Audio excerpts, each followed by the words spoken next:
Recording in progress. 네, 에스겔서 40장과 41장 말씀 함께 읽도록 하겠습니다. 두 분은 미리 마이크를 켜놓으시기 바랍니다. 우리가 사로잡힌 지 25째 해 성이 함락된 후 14째 해 첫째 달 10째 날에 곧 그날에 여호와의 권능이 내게 임하여 나를 데리고 이스라엘 땅으로 가시되 하나님의 이상 중에 나를 데리고 이스라엘 땅에 이르러 나를 매우 높은 산에 내려놓으시는데 거기에서 나무로 향하여 성읍 형상 같은 것이 있더라. 나를 데리고 거기에 이르시니 모양이 녹같이 빛난 사람 하나가 손에 삼줄과 측량하는 장대를 가지고 문에 서 있더니 그 사람이 내게 이르되 인자야 내가 내게 보이는 그것을 눈으로 보고 귀로 들으며 내 마음으로 생각할지어다. 내가 이것을 내게 보이려고 이리로 데리고 왔나니 너는 본 곳을 다 이스라엘 족속에게 전할지어다 하더라. 내가 본즉 집 바깥 사방으로 담이 있더라. 그 사람의 손에 측량하는 장대를 잡았는데 그 길이가 팔꿈치에서 손가락에 이르고 한 손바닥 너비가 더한 자로 6척이라. 그 담을 측량하니 두께가 한 장대요 높이도 한 장대며 그가 동쪽을 향한 문에 이르러 층계에 올라 그 문의 통로를 측량하니 길이가 한 장대요 그 문 안쪽 통로의 길이도 한 장대며 그 문가에 문지기 방들이 있는데 각기 길이가 한 장대요 너비가 한 장대요 각 방 사이 벽이 5척이면 안쪽 문 통로의 길이가 한 장대요 그 앞에 현관이 있고 그 앞에 안문이 있으며 그가 또 안문의 현관을 측량하니 한 장대며 안문의 현관을 또 측량하니 8척이요 그 문 벽은 2척이라. 그 문의 현관이 안으로 향하였으며 그 동문간의 문지기 방은 왼쪽에 셋이 있고 오른쪽에 셋이 있으니 그 셋이 각각 같은 크기요 그 좌우편 벽도 다 같은 크기며 또 그 문 통로를 측량하니 너비가 10척이며 길이가 13척이며 방 앞에 칸막이 벽이 있는데 이쪽 칸막이 벽도 한 척이요 저쪽 칸막이 벽도 한 척이며 그 방은 이쪽도 6척이요 저쪽도 6척이며 그가 그 문간을 측량하니 이 방 지붕가에서 저 방 지붕가까지 너비가 25척인데 방문은 서로 반대되었으며 그가 또 현관을 측량하니 너비가 20척이요 현관 사방에 뜰이 있으며 바깥문 통로에서부터 안문 현관 앞까지 50척이며 문지기 방에는 각각 닫힌 창이 있고 문 안 좌우편에 있는 벽 사이에도 창이 있고 그 현관도 그러하고 그 창은 안 좌우편으로 벌여 있으며 각 문 벽 위에는 종려나무를 새겼더라. 그가 나를 데리고 바깥뜰에 들어가니 뜰 삼면에 박석 깔린 땅이 있고 그 박석 깔린 땅에 여러 방이 있는데 모두 30이며 그 박석 깔린 땅의 위치는 각 문간의 좌우편인데 그 너비가 문간 길이와 같으니 이는 아래 박석 땅이며 그가 아래 문간 앞에서부터 안뜰 바깥 문간 앞까지 측량하니 그 너비가 100척이며 동쪽과 북쪽이 같더라. 그 바깥뜰 북쪽을 향한 문간의 길이와 너비를 측량하니 길이는 50척이요 너비는 25척이며 문지기 방의 이쪽에도 셋이요 저쪽에도 셋이요 그 벽과 그 현관도 먼저 측량한 문간과 같으며 그 창과 현관의 길이와 너비와 종려나무가 다 동쪽을 향한 문간과 같으며 그 문간으로 올라가는 7층계가 있고 그 안에 현관이 있으며 안뜰에도 북쪽 문간과 동쪽 문간과 마주대하는 문간들이 있는데 그가 이 문간에서 맞은쪽 문간까지 측량하니 100척이더라. 그가 또 나를 이끌고 남쪽으로 간즉 남쪽을 향한 문간이 있는데 그 벽과 현관을 측량하니 먼저 측량한 것과 같고 그 문간과 현관 좌우에 있는 창도 먼저 말한 창과 같더라. 그 문간의 길이는 50척이요 너비는 25척이며 또 그리로 올라가는 7층계가 있고 그 안에 현관이 있으며 또 이쪽 저쪽 문 벽 위에 종려나무를 새겼으며 안뜰에도 남쪽을 향한 문간이 있는데 그가 남쪽을 향한 그 문간에서 맞은쪽 문간까지 측량하니 100척이더라. 그가 나를 데리고 그 남문을 통하여 안뜰에 들어가서 그 남문의 너비를 측량하니 크기는 길이가 50척이요 넓이가 25척이며 그 문지기 방과 벽과 현관도 먼저 측량한 것과 같고 그 문관과 그 현관 좌우에도 창이 있으며 그 사방 현관의 길이는 25척이요 너비는 5척이며 현관이 바깥들로 향하였고 그 문 벽 위에도 종려나무를 새겼으며 그 문간으로 올라가는 8층계가 있더라. 그가 나를 데리고 안뜰 동쪽으로 가서 그 문간을 측량하니 크기는 길이가 신척이요 너비가 25척이며 그 문지기 방과 벽과 현관이 먼저 측량한 것과 같고 그 문간과 그 현관 좌우에도 창이 있으며 그 현관이 바깥들로 향하였고 그 이쪽 저쪽 문벽 위에도 종려나무를 새겼으며 그 문간으로 올라가는 8층계가 있더라.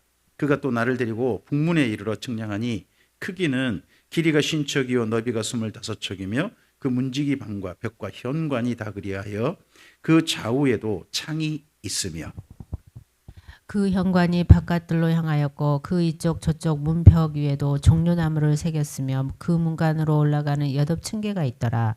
그 문벽 곁에 문이 있는 방이 있는데 그것은 번제물을 싣는 방이며 그 문의 현관 이쪽에 상 둘이 있고 저쪽에 상 둘이 있으니 그 위에서 번제와 속죄제와 속건제의 희생제물을 잡게 한 것이며 그 북문 바깥 곧 입구로 올라가는 곳 이쪽에 상 둘이 있고 문의 저 현관 저쪽에 상 둘이 있으니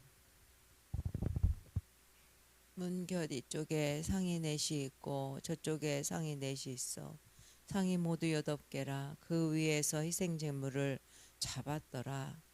또 다듬은 돌로 만들어 번제에 쓰는 상 넷이 있는데 그 길이는 1척 반이요 너비는 1척 반이요 높이는 1척이라.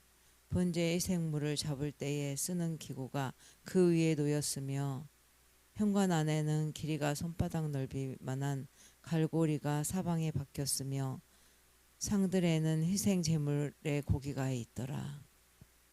앞문 밖에 있는 안뜰에는 노래하는 자들의 방 둘이 있는데 북문 곁에 있는 방은 남쪽으로 향하였고 남문 곁에 있는 방은 북쪽으로 향하였더라.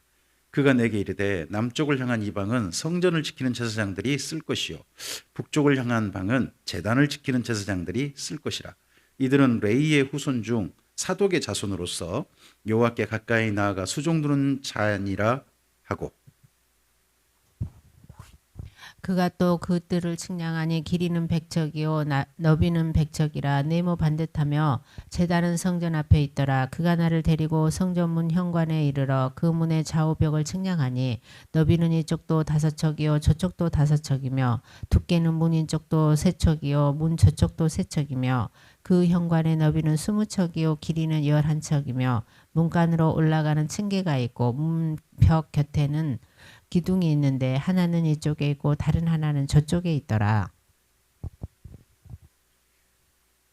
그가 나를 데리고 성전에 이르러 그 문 벽을 측량하니 이쪽 두께도 6척이요 저쪽 두께도 6척이며 두께가 그와 같으며 그 문 통로의 넓이는 10척이요 문 통로 이쪽 벽의 넓이는 5척이요 저쪽 벽의 넓이는 5척이며 그가 성소를 측량하니 그 길이는 40척이요 그 너비는 20척이며 그가 안으로 들어가서 내전 문 통로의 벽을 측량하니 두께는 2척이요 문 통로가 6척이요 문 통로의 벽의 넓이는 각기 7척이며 그가 내전을 측량하니 길이는 20척이요 너비는 20척이라. 그가 내게 이르되 이는 지성소니라 하고 성전벽을 측량하니 두께가 6척이며 성전 3면에 골방이 있는데 너비는 각기 4척이며 골방은 3층인데 골방 위에 골방이 있어 모두 30이라. 그 3면 골방이 성전 벽 밖으로 그 벽에 붙어 있는데 성전 벽 속을 뚫지는 아니하였으며 이 두루 있는 골방은 그 층이 높아질수록 넓으므로 성전에 둘린 이 골방이 높아질수록 성전에 가까워졌으나 성전의 넓이는 아래 위가 같으며 골방은 아래층에서 중층으로 위층에 올라가게 되었더라. 내가 보니 성전 3면의 지대 곧 모든 골방 및 지대의 높이는 한 장대 곧 큰 자로 6척인데 성전에 붙어있는 그 골방 바깥벽 두께는 5척이요 그 외에 빈터가 남았으며 성전 골방 3면의 너비가 20척 되는 뜰이 둘려 있으며 그 골방문은 다 빈터로 향하였는데 한 문은 북쪽으로 향하였고 한 문은 남쪽으로 향하였으며 그 둘려있는 빈터의 너비는 5척이더라. 서쪽 뜰 뒤에 건물이 있는데 너비는 70척이요 길이는 90척이며 그 사방의 벽 두께는 5척이더라.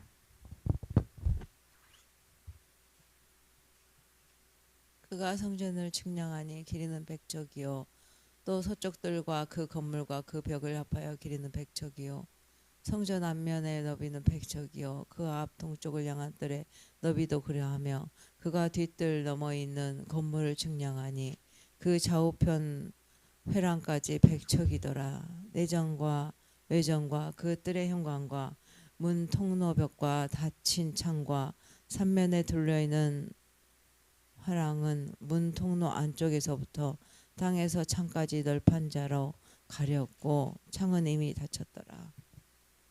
문 통로 위와 내전과 외전의 사방벽도 다 그러하니 곧 측량한 크기대로며 널판 자에는 그룹들과 종려나무를 새겼는데 두 그룹 사이에 종려나무 한 그루가 있으며 각 그룹에 두 얼굴이 있으니 하나는 사람의 얼굴이라 이쪽 종려나무를 향하였고 하나는 어린 사자의 얼굴이라 저쪽 종려나무를 향하였으며 온 성전 사방이 다 그러하여 땅에서부터 문 통로 위기에까지 그룹들과 종려나무들을 새겼으니 성전 벽이 다 그러하더라. 외전 문설주는 네모졌고 내전 전면에 있는 양식은 이러하니 곧 나무 제단의 높이는 3척이요 길이는 2척이며 그 모퉁이와 옆과 면을 다 나무로 만들었더라. 그가 내게 이르되 이는 여호와의 앞에 상이라 하더라.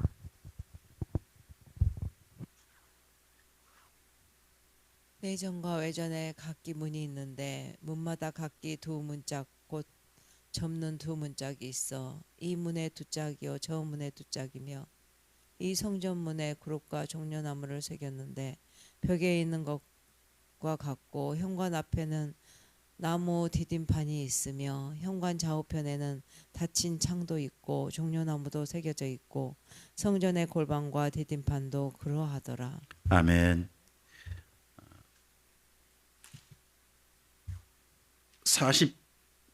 40장부터 에스겔서에는 독특한 이야기가 있습니다. 이거 이제 성전 설계도인데요. 거기 날짜 혹시 보이신가요? 40장 1절에 보시면 우리가 사로잡힌 지 25째 해 성이 함락된 후 14째 해 첫째 달 10째 날이라고 합니다. 예루살렘 멸망한 지는 얼마나 됐어요? 멸망하고 난 다음에는 14년이 흘렀습니다. 멸망하고는. 그리고 사로잡혀 온 지는요 25년 2차 포로가 잡혀온 지 25년 됐고 벌써 그리고 나라가 멸망한 지도 벌써 14년이 흐른 겁니다. 그럼 앞으로 얼마 남았을까요? 돌아가려면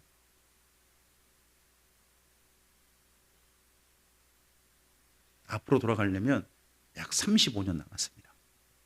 그러니까 우리나라 일제강점기 있죠. 그 정도 시간이 앞으로도 남은 거예요. 남았는데 지금 여기 에스겔이 하나님께로부터 뭘 받았어요? 성전 설계도를 받았어요. 에스겔서예요. 하나님께서 에스겔을 데리고 예루살렘으로 가신 게 딱 2번 있습니다. 여기 2절 함께 읽어볼까요? 2절 하나님의 이상 중에 나를 데리고 이스라엘 땅에 이르러 나를 매우 높은 산에 내려놓으시는데 거기에서 남으로 향하여 성읍 평상 같은 것이 있더라. 혹시 이 앞서서 하나님께서 에스겔을 데리고 예루살렘에 가셨을 때 에스겔이 무엇을 보았는지 앞서 성경에서 에스겔에서 앞서서 혹시 기억나세요? 8장이거든요. 거기는 뭘 봤냐 그러면 성전에서 온갖 악을 행하는 걸 봤어요. 그래서 예루살렘은 멸망받아 마땅했다. 그래서 거기 인치고 전부 다 죽여버리는 그런 장면을 계시로 보고 왔잖아요. 앞서서. 그랬는데 나라가 지금 완전히 멸망했어요. 예루살렘은 지금 현재 어떤 상태일까요? 멸망한 지도 지금 불탄 지도 14년 지났어요. 근데 아무도 사람이 예루살렘을 안 사는 거예요. 안 살고 성이 그게 원래 성전은 불탄 흔적 그대로 돌멩이 널브러진 그대로 건물이 완전히 부서진 그대로 지금 있는 거죠. 있는 그 모양들을 봤는데 특별한 모습을 보여줘요. 지금 완전히 황폐해됐는데 거기가 5절입니다. 5절 함께 읽어볼까요? 내가 본즉 집 바깥 사방으로 담이 있더라. 그 사람의 손에 측량하는 장대를 잡았는데 그 길이가 팔꿈치에서 손가락에 이르고 한 손바닥 너비가 더한 자로 8척이더라. 6척이라. 그 담을 측량하는 두께가 한 장대요 높이도 한 장대라 그럽니다. 여기 측량하는 장대를 잡았다 그러잖아요. 예루살렘이 지금 완전히 황무해져 있는데, 완전히 부서져 가지고 폐허가 되어 있는데 거기에 누군가가 측량하고 있어요. 측량. 그러면 앞으로 예루살렘에 무슨 일이 있다는 이야기일까요? 다시 새롭게 도시가 건설된다는 거죠. 더더구나 어디 와서 지금 하고 있냐 그러면 성전 자리에 와서 지금 측량하고 있어요. 그럼 앞으로 거기에 뭐가 지어진다? 성전이 새로 지어진다는 뜻이죠. 지금 완전히 황무한 거기를 보여주시면서 그렇게 보여주시는 거예요. 그러면서 성전 설계도를 보여줘요. 그러니까 에스겔은 예루살렘에 하나님께 딱 데려가셔가지고 2번 보여줬는데, 한 번은 멸망받아 마땅한 성전을 보여주셨어요. 완전히 다 부서져야 된다는 걸 보여주셨어요. 근데 이번에는 완전히 부서진 성전에 데리고 가셔서 뭘 보여주시는 거예요? 성전이 다시 지어진다 하는 걸 보여주시는데, 보여주시는 내용이 뭐 앞서서 본문에서는 그 성전 안의 행태가 짧게 말하거든요. 한 장에 짧게 말을 해요. 7장, 6장, 7장 중 가보면 어떻게 말하고 있냐 그러면, 성전 가봤더니 웬 우상이 하나 서 있더라. 성전 마당에 있는 여자들이 단무술을 해서 울고 있더라. 성전 또 방에 들어가 봤더니 장로 70명이 벽에다가 뭐 우상 그려놓고 향 피우고 있더라. 남자들은 성전 마당 번제단에서 하나님을 향해 절하지도 않고 동방태양한테 절하고 있더라. 그런 걸 짧게 얘기하거든요. 근데 여기 40장부터 우리가 앞으로 읽어갈 본문이 48장까지예요. 전부 다 성전 설계도고 성전이 이런 모습일 거다라는 거 보여줘요. 왜 이렇게 자세히 보여줄까요? 뒤에는. 앞에는 멸망문은 짧게 얘기됐거든요. 근데 여기 지금 40장부터 48장까지 우리 어떻게 보면 우리에겐 지루해요. 우리가 이것저것 읽을 수 있는데 웬 사람이 건물 설계도를 자세히 그려가지고 와가지고요. 건물 설계도 벽은 몇 센치고 뭐 이런 걸 자세히 그려가지고 오면 우리는 그거 보고 더더구나 우리 집도 아니잖아요. 남의 집이야. 남의 집이단 말이에요. 그걸 자세히 그려가지고 나한테 우리가 설명하면 우리는 설명을 즐겁게 들을까요? 지루하게 들을까요? 솔직히 우리 집도 아닌데 그런 생각이 들 수 있잖아요. 근데 여기 이 성전의 이스라엘 민족에게 뭐예요? 성전이 다시 세워진다는 것은 예루살렘이라는 도시가 다시 만들어진다는 것이고, 그곳에 이스라엘 민족이 다시 돌아가서 하나님을 섬기며 살 수 있는 날이 온다는 거잖아요. 그러면 다르죠. 정말 그건 다르죠. 2층을 조금 좀 수리하기로 지금 시설부에서 생각을 가지고 지금 설계를 맡겼어요. 살짝 벽에 예백도 하고 문도 그렇게 한다고 해요. 근데 그거 다른 분들은 몰라도 그거 내용을 이제 설명을 하실 거거든요. 이제 시설부에서 받으면 할 때 누구는 정말 관심 있게 들을까요? 우리 성도님들도 그런가 보다라고 하고 듣지만 정말 관심 있게 들은 사람은 누굴까요? 아무래도 거기 실제 사는 사람들은 진짜 다르겠죠. 아마 우리 집 큰딸이 눈에 불을 켜고 막 들을 거예요. 그래서 혹시나 이건 무슨 또 더더구나 그쪽에 그 일을 좀 하다 보니까 또 의견을 낼 거 있으면 또 의견을 막 어떻게 내려고 하겠죠. 예? 그게 뭐예요? 우리가 사는 집, 우리가 살아야 할 곳은 남다르잖아요. 더더구나 건물이 세워진다 그러면 정말 남다를 거 아니에요. 그래서 이스라엘 민족에게 자세히 보여줘요. 자, 이스라엘 민족이 성전 설계도를 몇 번 받았을까요? 하나님께. 성전 설계도를 3번 받아요. 사실 성막까지 포함한다면. 모세가 성막 설계도를 받았죠. 앞서서 부서져 버린 성전은 누가 설계도를 받았나요? 멸망할 때 부서져 버린 그 성전은요, 다윗이 성전 설계도를 받았어요. 다윗이. 그리고 이번 다시 또 성전 설계도를 이렇게 자세하게 하는데 앞서 지었던 성전과 또 달라요. 다르면서도 굉장히 크고 웅장해요. 또 성전 안에서 심지어 물이 막 흘러나오는, 강이 흘러나오는 그런 게 되고, 이 물이 흘러나가고 심지어 강을 이루고 사해까지 살려버리는 놀라운 광경을 보여주세요. 이걸 전부 다 보여주신단 말이에요. 이런 모습을 이스라엘 민족에게 보여주셔서 돌아갈 꿈을 꾸게 하세요. 우리는 읽기에 조금 뭐예요? 지루하다. 솔직히 벽이 두께가 얼마고 방 크기가 얼마고 벽에다 무슨 장식하고 우리 무슨 관심이 있어요? 그냥 읽는 거지. 그렇지 않나요? 근데 이들에겐 다른 거거든요. 나중에 실제 이런 모습의 성전이 지어지면 맞아, 하나님이 말씀하신 대로 성전이 지어졌네 할 거 아니에요. 정말 그들에겐 돌아갈 이제 35년을 버틸 30년 넘는 시간을 버틸 힘이 되는 거죠. 앞으로 이 일이 꼭 이루어진다 그런다면 하나님께서 지금 바벨론 포로 이제 벌써 25년 이렇게 지난 사람들에게 절망하지 마라. 반드시 돌아갈 날이 있다. 돌아가서 성전을 다시 짓고 너희가 예루살렘에서 살 날이 꼭 이른다. 그러니까 너희 결코 바벨론에 살면서 바벨론 사람 되지 말고 하나님의 사람으로서 하나님께서 하실 일을 기다리는 사람으로서 이 바벨론에서 살아달라 하는 것이 여기 에스겔의 역할인 거죠. 그 일을 하는 거죠. 이 일을 33장부터 하고 있어요. 파수꾼의 역할을. 오늘 이 본문은 우리가 그냥 읽어본 본문 그대로 읽어가면 됩니다. 앞으로도 우리가 좀 이렇게 짧게 그냥 읽는 걸로 대부분 다 할 거예요. 뭐 우리 보고 이런 예배당 지으란 거 아니거든요. 대신에 우리는 다른 걸 생각해 봐야 돼요. 그러면 우리는 하나님께로부터 받은 설계도가 있을까요? 너는 이런 집을 지어라라는 설계도 혹시 우리 받은 게 있을까요? 이스라엘 민족에겐 이런 설계도를 주셨어요. 그럼 우리는 받은 게 있을까요? 우리는 뭘 받았을까요? 받았다면 무슨 설계도를 받았을까요? 맞아요. 집사님 정말 맞아요. 우리 인생이라는 나라는 사람의 집을 짓는 설계도를 받았어요. 그 설계도가 뭔가요? 나중에 신약성경에 가보면 이제 이후 신약성경에 가보면 우리 속사람을 지어가는 거예요. 속사람을 지어가는 재료는 세 가지래요. 믿음과 소망과 사랑이래요. 이걸 가지고 아름답게 딱 기둥을 세우는 거예요. 그게 성령의 9가지 열매예요.